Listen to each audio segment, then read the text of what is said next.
Close your eyes. Let the world around you fade away. Let the noise of the modern day dissolve into silence. There is no traffic. There are no screens. There is no electricity. There is only the vast, overwhelming silence of the mountains. Can you feel the air change? It is no longer the stale air of a room. It is crisp, sharp. It tastes of iron and old snow. You are standing on a ridge, high above the world. Below you, the land stretches out endlessly, a sea of gray and brown, rolling out toward the horizon where the earth meets a heavy, leaden sky. To your south are the fertile lands, the rivers, the warmth of civilization. To your north is the unknown, the endless steppe, the home of the wolf and the wind. And between these two worlds you stand. You are standing on stone, but this is not a mountain peak formed by nature. Look down at your feet. These stones were placed here, one by one, hand by hand. We know this place as the Great Wall of China. We see it in pictures as a majestic dragon of stone winding over the green hills, a symbol of power and glory. But tonight, we are not here for the glory. We are not here to marvel at the emperors who drew lines on a map. We are here for the silence. We are here to listen to the whispers trapped inside these stones. Because this is not just a wall. It is a tomb. It is the longest graveyard on Earth. Imagine the wind picking up. It howls through the gaps in the battlements. It sounds like a low moan, a continuous, mournful note that never resolves. That wind has been blowing for 2,000 years. It blows from the Gobi Desert, carrying fine, grit-like sand that settles into your pores, into your clothes, into your very skin. You are not a tourist here. You have no camera. You have no warm coat made of synthetic fibers. You have no water bottle. You are a laborer, a conscript, a peasant from a village you will likely never see again. The year is somewhere in the chaos of the Qin dynasty, over 2 centuries before the Common Era. The first emperor has commanded that the walls be joined. He has commanded that the stone rise to block out the northern barbarians. He has commanded it, and so you are here. Feel the weight of that reality. There is no escape. To run is to die by the arrow. To stay is to work until your heart stops. The sun is setting now. The light is failing, turning the mountains into jagged silhouettes against a purple sky. The temperature is dropping. You can feel the cold creeping up through the thin soles of your straw sandals. It grabs your ankles. It seeps into your bones. This is the story of how you survive the night, or perhaps how you do not. Breathe in the cold air. Hold it. Let it freeze the thoughts in your mind. Welcome to the wall. Before the cold, there was warmth. Hold on to that memory. It is the only thing you have left to keep the shivering away. Remember the color of the rice paddies in your village. Green. A green so bright it hurt your eyes. The water reflecting the soft, humid sky. The smell of wet earth and buffalo. The sound of your family moving inside the small wooden house. That was your life. It was a hard life, yes. You worked the fields from dawn until dusk. Your back ached. Your hands were calloused. But it was your life. You knew where you would sleep. You knew what you would eat. You knew that when the harvest came, there would be rest. Then came the soldiers. They did not knock. They did not ask. They simply arrived, like a storm that gives no warning. They wore armor of lacquered leather that creaked when they moved. They carried spears with bronze tips that caught the afternoon sun. They had a list, and they had quotas. Every family must contribute. Every village must send men. The emperor is building a new world, they said. The emperor demands your strength. You remember the confusion, the crying of the women, the stoic silence of the elders who knew that words were useless against steel. You were given no time to pack. You took what you were wearing, a tunic of rough hemp, loose trousers, a pair of sandals woven from straw. Maybe, if you were lucky, you grabbed a small sack of millet. And then, the rope. Feel the roughness of the hemp rope around your wrist. It connects you to the man in front of you and the man behind you. A long human chain stumbling out of the village onto the dirt road. You walked. 1 step, 2 steps, 10,000 steps. At first you thought you were going to a nearby city, but the city came and went. You kept walking. You walked until the green paddies disappeared. You walked until the air grew dry and the trees became scarce.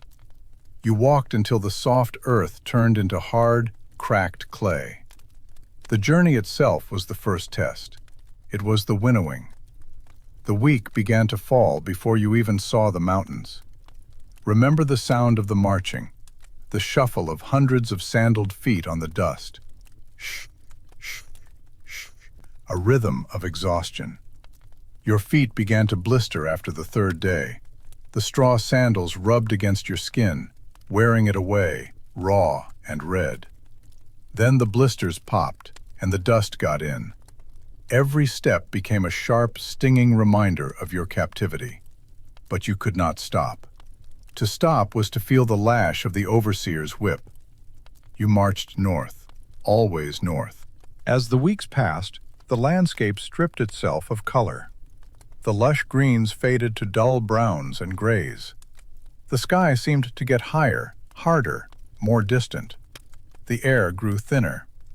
You found yourself out of breath just from walking on flat ground. You looked at the men around you, strangers from other provinces. Some spoke dialects you could barely understand, but you understood their eyes. You saw the same fear, the same realization dawning on them slowly, like a dark sunrise. You are not going to a job. You are not going to serve a term and return with silver coins. You are walking toward your own ending. The food they gave you was barely enough to keep your legs moving. A handful of grain, a ladle of water. Your body began to consume itself. The fat disappeared first. Then the muscle began to shrink. Your ribs started to press against your skin, like the rungs of a ladder. And then, finally, after months of walking, you saw them. The mountains. They rose up from the horizon like the teeth of a dragon, sharp, jagged, unforgiving. They looked like a barrier that nature had built to say, "Stop, go no further."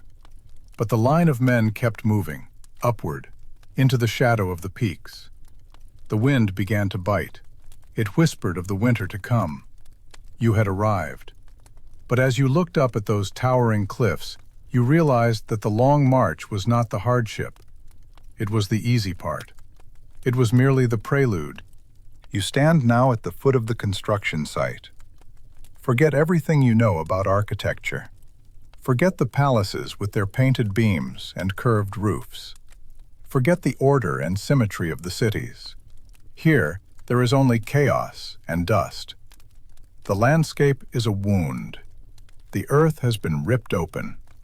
Thousands of men, tens of thousands, are swarming over the hillsides like ants on a carcass. The noise is a low, constant roar. The sound of metal striking rock. The sound of heavy timber crashing down. The sound of shouting. The sound of coughing. This is your new home. But there are no houses. Look around you. Where will you sleep tonight? There are no barracks. There are no tents. Wood is too precious to waste on shelter for slaves. Wood is for the scaffolding, for the fires of the kilns. You are pointed toward a hillside. The earth here is loess, yellow, packed, dusty soil. You see small, dark holes dug into the side of the hill. They look like animal burrows. That, the overseer says, pointing with his whip, is where you live. You crawl inside. It is cramped. It smells of damp earth and the stale sweat of the men who slept here before you. The men who are gone. You do not ask where they went. You already know. The floor is dirt. The ceiling is dirt. When you breathe, you taste dirt. You place your meager belongings in the corner. A bowl, a spoon, the rags on your back. That is all you own in this world. Step back outside. Look at the project. The wall is not a single continuous line of beautiful masonry. Not yet. Here, it is a messy, brutal struggle against gravity. You see men hauling baskets of earth on their backs, climbing up rickety ladders that sway in the wind. Their legs shake with the effort. You see others mixing sticky rice and lime into a mortar that will harden like stone. Their hands are gray and cracked, covered in sores from the caustic lime. You see the stone cutters. They sit in the dust, chipping away at massive blocks of granite. Clink, clink, clink. They do not look up. They do not speak. Their eyes are fixed on the rock, as if they are trying to find a way to hide inside it. The sensory deprivation is striking. There is no color here. The sky is a pale, washed-out blue. The ground is yellow-brown. The stones are gray. The clothes of the workers are faded to the color of dirt. It is a world without saturation, a monochrome nightmare. And the smell. It hits you when the wind shifts. It is not just the smell of unwashed bodies, though that is thick and cloying. It is the smell of sickness, dysentery, infection, rotting food. And underneath it all, a faint, sweet, metallic scent. The scent of blood that hasn't been washed away. You are assigned your place. You are given a tool, a wooden shovel with a metal tip, or a basket woven from reeds. You hold it in your hands. It is heavy. It feels permanent. The sun is high now, but it offers no comfort. It glares down, baking the moisture out of your skin. Your lips crack. You run your tongue over them, tasting the salt of your own sweat and the grit of the sand. You look to the horizon, trying to find the end of the wall. But you cannot see it. It snakes over the next ridge, and the next, and the next. It goes on forever. A realization settles in your chest, heavy and cold like a stone swallowed whole. The wall is endless. The work is endless. You are small. You are finite. You are flesh and blood in a world made of rock and time. The overseer shouts, a drum beats, boom, boom, boom. It is the rhythm of your new heart. You lift your basket. You take your first step up the slope. The work begins. The sun rises over the eastern ridges. It is a pale white disk that brings light, but no warmth. For you, the sun is not a symbol of hope. It is a signal. It means the rest is over. It means the silence is broken. Get up. Shake the dirt from your hair. Rub your limbs to get the blood flowing. Your muscles are stiff, tight like old rope. They scream at you before you even move. But you must move. The drum is beating. Today, you build. There are two enemies you face every day. One is the stone. The other is the earth. Let us begin with the earth. Much of the wall here is not made of cut stone blocks like the pictures you see in the future. Here, in the West, there is little stone. Here, there is only dust and clay. So you build using the hang-to method, rammed earth. It sounds simple. It is torture. You stand inside a wooden frame, two long planks holding a space between them. You pour in the loose, yellow earth, and then you pound it. You hold a heavy wooden log, capped with a flat stone or iron weight. It weighs as much as a small child. You lift it up to your chest. You drop it. Thud. You lift it. You drop it. Thud. You lift it. You drop it. Thud. Do this 10 times, and your arms ache. Do this 100 times, and your shoulders burn. Do this 10,000 times, and your mind goes blank. There is a rhythm to it, a terrible, hypnotic rhythm. The entire work gang moves in unison. If you fall out of rhythm, the logs clash. The overseer notices. The whip cracks. So you find the rhythm. You become a machine. Lift, drop, lift, drop. The dust rises with every impact. It forms a yellow cloud around your head. You breathe it in. It coats your throat. It fills your nose. You cough, spitting up phlegm that is thick and brown. The earth is not just under your feet, it is inside you. You are becoming the wall. Hours pass. The sun creeps across the sky. The wall rises, inch by inch. The earth becomes hard as rock. It will stand for centuries. But your joints are grinding away. The vibration of the log travels up your arms, jarring your elbows, shaking your teeth. Then, there is the stone. On days when you are near the mountains, the task changes. Now, gravity is your enemy. Look at the ridge above you. It is steep, a 45-degree angle of loose scree and thorns. The wall must go there. Up on the spine of the dragon. You must carry the stones up. There are no cranes here. There are no pulleys. There is only your back. You strap a basket to your shoulders, or you balance a rough-hewn block on a wooden frame. The stone is cold and sharp. It digs into your skin through the thin fabric of your tunic. You take a step. Your sandals slip on the loose gravel. You gasp, your heart hammering against your ribs like a trapped bird. You catch your balance. You take another step. The weight pulls you backward. It wants to drag you down the mountain. Every step is a battle against the earth's desire to bring everything to the lowest point. Your thighs burn. The lactic acid builds up, searing like fire. But you cannot stop. If you stop, the man behind you bumps into you. The chain reaction could send 10 men tumbling to their deaths. So you keep your head down. You stare at the heels of the man in front of you. Cracked, dirty heels. That is your entire world. Just those heels and the next step. And then, the accidents happen. It is inevitable.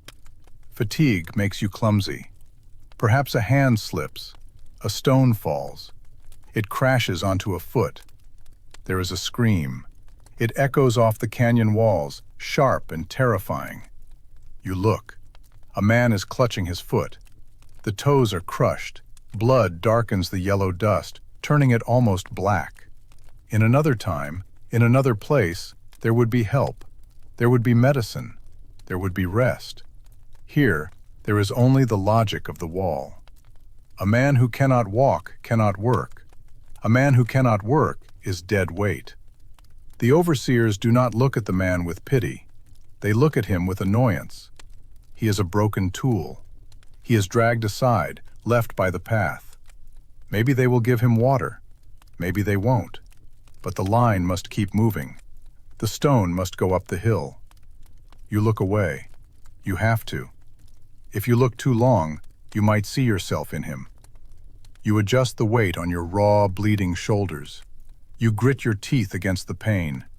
You take another step. The stone does not care about your pain.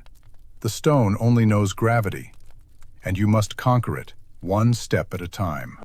The sun begins to dip below the western mountains. The shadows lengthen, stretching across the valley like long, dark fingers. The drum beats again. The work stops. The silence rushes back in, ringing in your ears after the day of noise. Your arms drop to your sides, trembling. Your hands are locked into claws, shaped permanently by the handle of the tamper or the rough edges of the rock. It is time to eat. This should be the best part of the day, but it is the time you dread the most. You shuffle toward the cooking fires. You can smell the smoke. It is the smell of burning dung or scrub brush, acrid and bitter. You hold out your bowl. It is a chipped ceramic bowl, or perhaps just a hollowed-out gourd. The cook ladles it in. Slop. Look at it. It is millet gruel, pale yellow, watery. A few grains of millet float in the hot water like islands in a vast ocean. This is your fuel. This is what must repair your torn muscles. This is what must keep your body heat generated against the freezing night. You sit on the cold ground. You bring the bowl to your lips. You drink. It tastes of nothing. Or perhaps it tastes of the pot, metallic and burnt. There is grit in it, sand that blew into the cooking vats. You crunch down on the sand. It grinds your teeth down, wearing away the enamel. You drink the liquid quickly, hoping the heat will fill the hollow space in your stomach. For a moment, it does. You feel a brief flash of warmth. Your stomach feels full. But it is a lie. Within minutes, the liquid is absorbed. The fullness vanishes, and the hunger returns. It is not the hunger of missing lunch. It is a deep, primal hunger. It is a creature living inside you. It gnaws at your insides. It feels like a cold hand gripping your spine. Your body is beginning to eat itself. You look at your arms. The skin hangs loose. The definition of the muscle is gone, replaced by stringy tension. You can count your ribs by touch. Your stomach is distended, swollen not with food, but with gas and malnutrition. You look around the circle of men. You see the same hunger in their eyes. It makes men quiet. It makes them withdraw. When you are this hungry, you stop thinking about the emperor. You stop thinking about home. You stop thinking about freedom. You only think about food. You dream of it. In your sleep, you see roasted pork. You see steamed buns.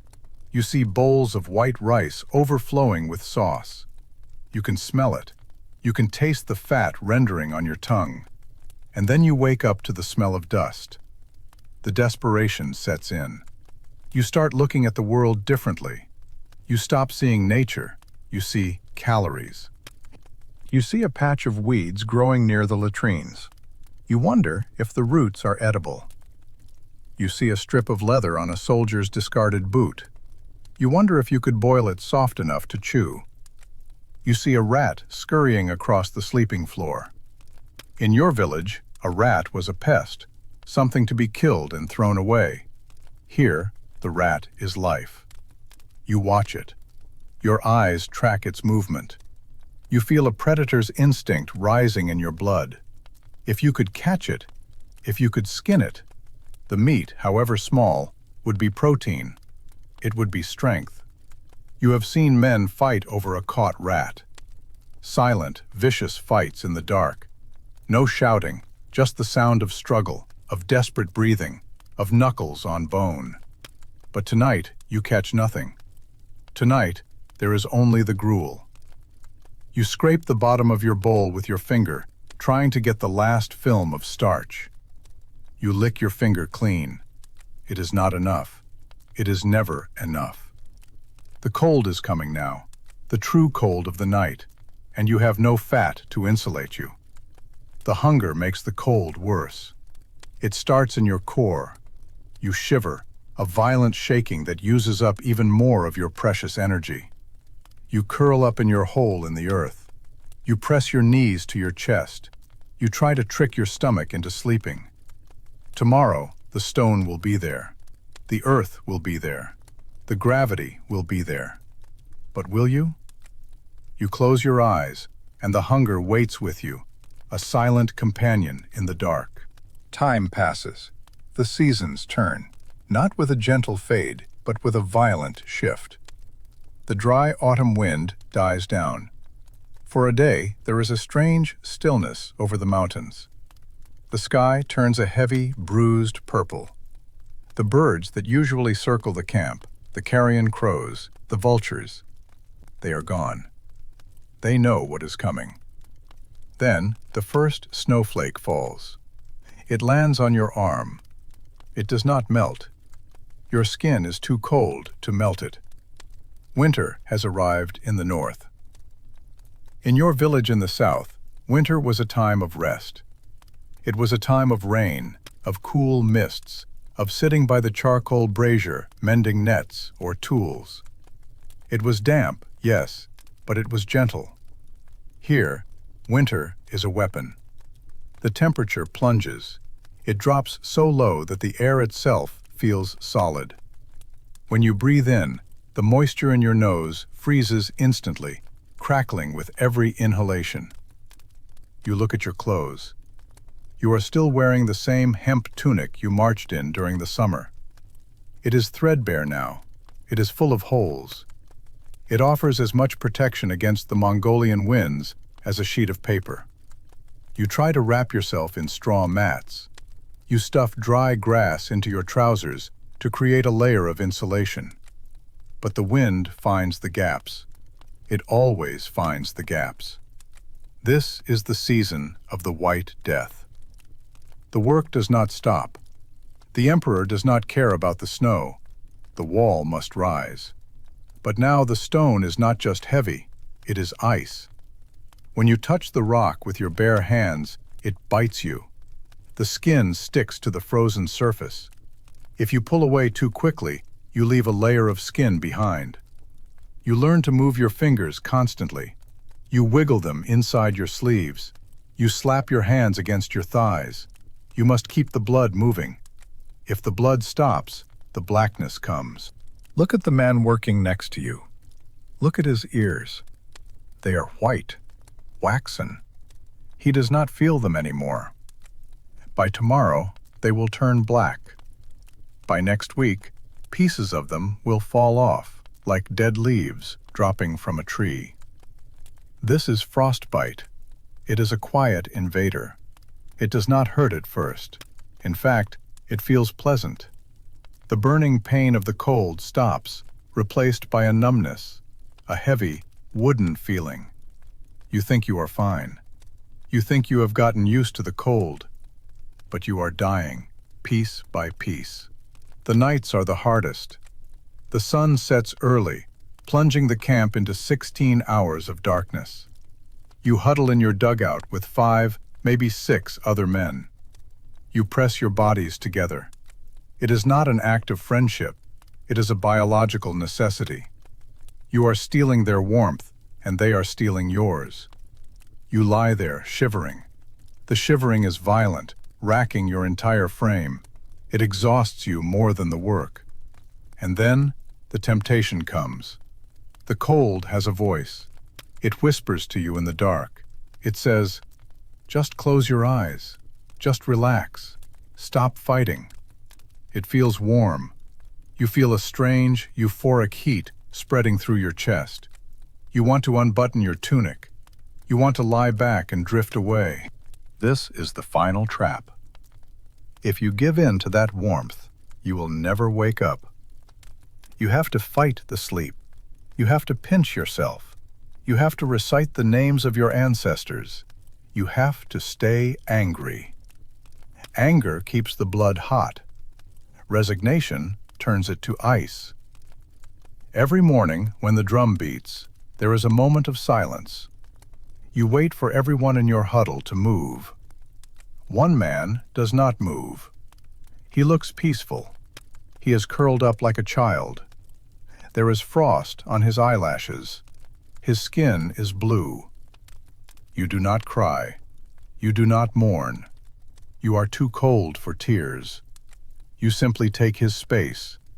You take the dry grass from his tunic to add to yours. You take his sandals if they are better than yours. He has escaped. You are still here. You step out into the white, blinding snow. The wind hits you. You pick up your shovel. The white death watches you, waiting for the moment you stop moving. There is the cold that comes from the sky, and then there is the cold that comes from the eyes of men. Let us talk about the overseers. They are the agents of the emperor's will. They stand on the ridges, wrapped in thick furs, wearing boots of cured leather. They are warm. They are fed. They are not like you. In their eyes, you are not a human being. You are a resource. You are a unit of energy to be expended until it is empty. To them, the wall is a math problem. How many cubits of earth can be rammed in a day? How many stones can be carried? If the number is too low, the solution is pain. You learn the sound of the whip before you learn the language of the camp. Crack. It sounds like a dry branch snapping, but sharper. It echoes off the stone walls. When you hear it, your shoulders hunch instinctively. You flinch, even if it is not meant for you. It is the sound of authority. The fear is constant. It hangs in the air, heavier than the dust. It makes your stomach churn. You are always watching, always listening. You learn to make yourself small. You learn to make yourself invisible. Do not look them in the eye. Eye contact is a challenge. Eye contact is an insult. Keep your head down. Look at the dirt. Look at the stone. Be a moving part of the landscape, indistinguishable from the other thousands of miserable souls. If you are slow, the whip comes. If you stumble, the whip comes. If you cough too loudly, the whip comes. And it is not just the physical pain, it is the humiliation. Imagine you are a father. In your village, you were respected. You raised children. You made decisions. You were a man. Here, you are treated worse than the mules that drag the supply carts. The mules are valuable. They cost silver to replace. You? You are free. You are replaceable. One day you see a man collapse. He is not dead, just exhausted. He drops his basket of earth. The overseer descends. He does not yell. He is calm. He raises the lash. You watch the leather bite into the man's thin back. You see the fabric tear. You see the blood well up. The man does not scream anymore. He just grunts, a low animal sound of despair. You want to help him. Every instinct in your soul screams to run forward, to stop the hand, to help your brother up. But you do not move. You grip your shovel tighter. You stare at the ground. You keep working. Thump, thump, thump. You realize with horror that the whip has done its job. It has not just broken your body, it has broken your spirit. It has severed the bond between you and your fellow man. You are alone. The overseer walks past you. You can smell him. The scent of meat on his breath, the smell of clean sweat. He pauses near you. You stop breathing. Your heart hammers against your ribs so hard you fear he can hear it. He moves on. You exhale. A wave of relief washes over you, shameful, sickly relief. Thank gods it was him and not me. This is the true cruelty of the wall. It forces you to celebrate the suffering of others, as long as it means you are safe for one more hour. The sun begins to set. The overseer turns to leave, heading back to his warm tent, to his fire, to his wine. You remain in the cold. You look at the dark silhouette of the guard tower against the dying light. You are a prisoner in a jail with no bars. The desert is your cell wall. The mountain is your warden. And the whip is the key that locks you in, night after night after night. There is a legend that you have heard whispered in the villages of the South, a story told by grandmothers to frighten children. They say the Great Wall is a dragon that feeds on human flesh. They say that for every stone laid, a life was taken. They say that the mortar is mixed, not just with rice and lime, but with the crushed bones of the workers. You used to think it was just a story, a metaphor for the hard work. Now, standing in the shadow of the ramparts, you know the truth. It is not a story. It is a blueprint. You look at the wall differently now. At first, you saw it as a structure, a barrier, a thing of engineering. Now, you see it as a cemetery. It happens on a Tuesday, or perhaps a Friday. The days have no names anymore. You are working on a section of the foundation, digging a deep trench into the frozen earth. The man next to you, the one who shared your sleeping hole, the one whose cough kept you awake for weeks, suddenly stops. He does not cry out. He does not clutch his chest. He simply ceases. Like a puppet whose strings have been cut, he drops. He falls face first into the yellow dirt. The dust settles around him. For a moment, nobody moves. The rhythm of the work stutters. You look at him. You wait for him to get up. You wait for the cough. But there is only silence. The overseer walks over. He nudges the body with his boot. No response. "Dead," he says. It is not an announcement. It is a filing of inventory. What happens next is the moment that breaks your heart forever. There are no funeral rites. There is no incense burning. There are no paper money offerings to guide his spirit to the afterlife. There is no weeping family to wash his body. He is simply waste. If the trench is deep enough, they do not even move him. They simply throw the earth over him. You watch as the yellow soil covers his worn tunic. You watch as it covers his hair. You watch as his hand, still curled as if holding a shovel, disappears from view. You are told to get back to work. You pick up your tamper. Thump. You are packing the earth down. You are packing it down on top of him. You feel a vibration travel up your arms. It feels different this time. It feels personal. You are sealing him in. He is part of the foundation now. He will hold up the stones that protect the empire. And you realize the terrible truth of the legend. The wall does not need to be built of bones to be a wall of bones. The entire length of this structure, stretching thousands of miles from the sea to the desert, is lined with the invisible dead. Every mile marker is a gravestone. Walking on top of the finished sections feels like blasphemy. You are walking on the backs of your brothers. You are walking on the backs of fathers, sons, husbands.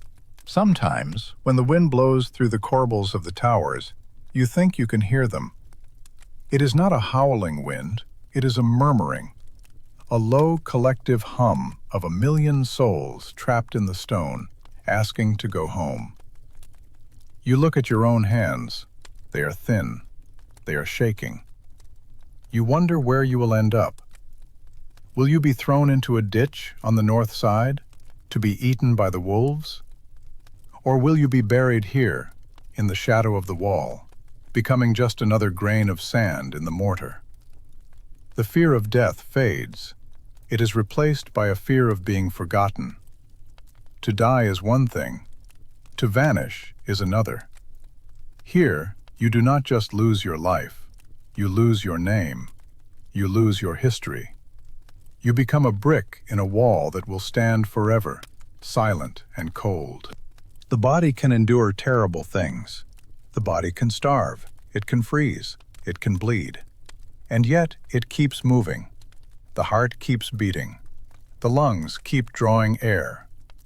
The mind is different. The mind is fragile. It has been, how long? 6 months? A year? 2 years? You have lost count. There are no calendars here. There are no festivals.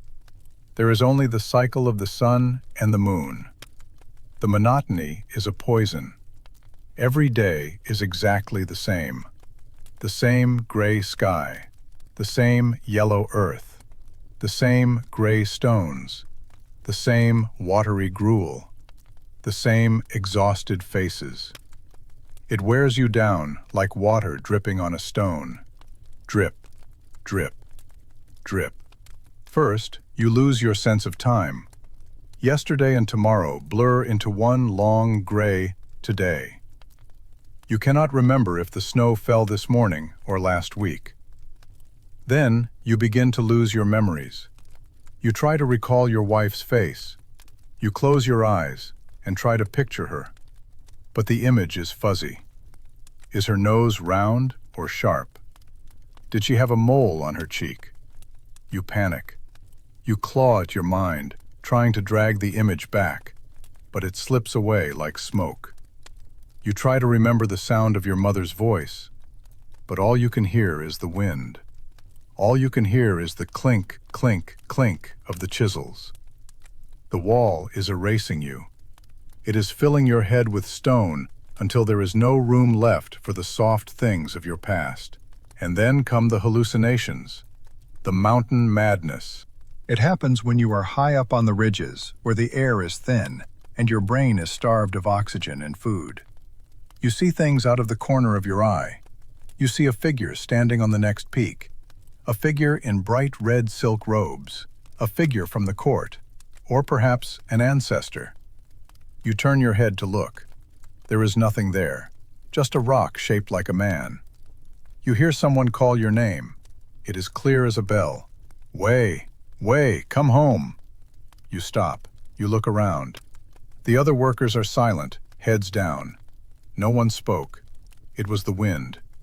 Or it was your own mind, cracking under the pressure. You start to talk to the stones. You give them names. You whisper to the rock you are carrying. You apologize to it for disturbing its sleep. You see men who have gone completely mad. They do not scream. They do not run amok. They simply stop. They sit down in the middle of the path. They stare at the horizon with a strange, empty smile. They have gone to a place inside their heads where the wall does not exist. They are back in the rice paddies. They are bouncing a grandchild on their knee. The overseer shouts at them. They do not hear. The whip strikes them. They do not flinch.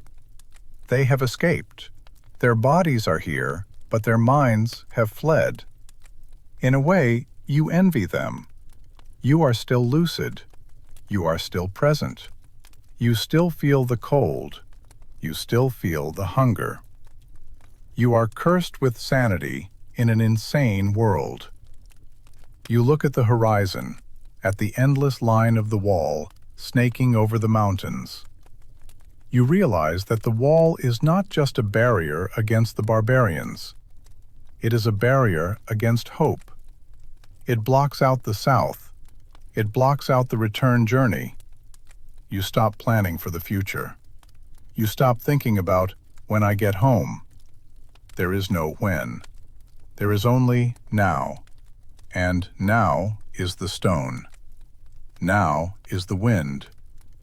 Now is the wall. You pick up the hammer. You strike the earth. You are not a man anymore. You are a part of the landscape. You are a ghost haunting your own body.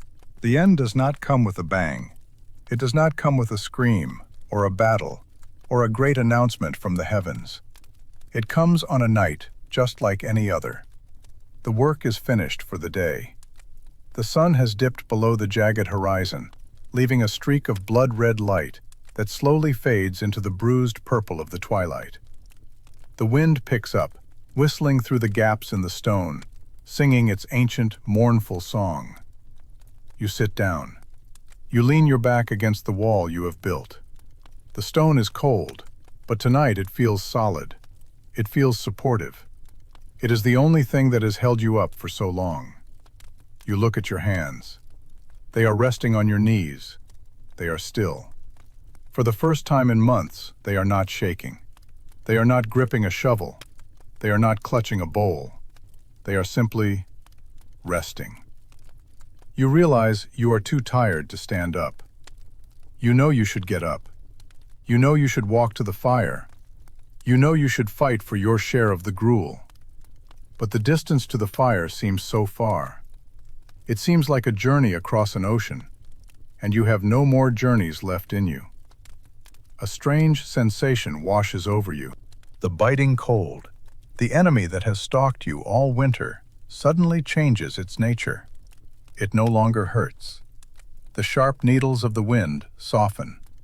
The freezing air feels like a cool, gentle hand placed upon your feverish forehead. You feel warm. It is a beautiful, radiating warmth that starts in your chest and spreads to your fingertips. You know, somewhere in the back of your mind, that this is a trick. It is the final mercy of the body shutting down. But you do not care. It feels too good to resist. You close your eyes. Behind your eyelids, the gray world vanishes. The yellow dust vanishes. Instead, you see green. You see the rice paddies of your home. You see the water buffalo wading slowly through the mud. You see the mist rising off the river in the morning sun. You hear the laughter of your village. You smell the smoke of the hearth, not the bitter dung smoke of the camp, but the sweet scent of wood and cooking rice. It is so clear. It is more real than the stone against your back. You feel a weight lifting off your shoulders. The invisible yoke you have carried for so long is gone. The hunger that gnawed at your belly is silent. The fear of the whip is gone. The anger is gone. There is only peace. You take a breath. It is shallow. It is slow. You exhale, and your breath forms a small cloud of mist that drifts up toward the stars. The stars are bright tonight. They look down on the Great Wall, indifferent and beautiful. They have watched empires rise and fall. They have watched emperors claim dominion over the earth. And they watch you now. You are no longer a conscript. You are no longer a slave. You are no longer a tool of the Qin dynasty. You are returning to the earth. You let your head tip back against the stone. The wall holds you. You are becoming part of it. Your spirit is seeping into the mortar, joining the thousands of others who are already there. You are the strength of the foundation. You are the silence in the stone. The snow begins to fall again, soft, large flakes. They land on your cheeks, on your eyelashes, on your hands. They cover you in a blanket of pure, pristine white. The world is quiet. The shouting is over. The pain is over. Drift away now. Let the darkness take you. It is not scary. It is soft. It is velvet. It is the long, deep sleep you have been waiting for. The wind continues to blow over the ridges. It smooths the snow over your form. By morning, there will be no trace of you. There will only be the wall. It stretches on, a dragon of stone winding endlessly through the mountains, guarding the realm, silent and eternal. And you are finally, truly free. Sleep.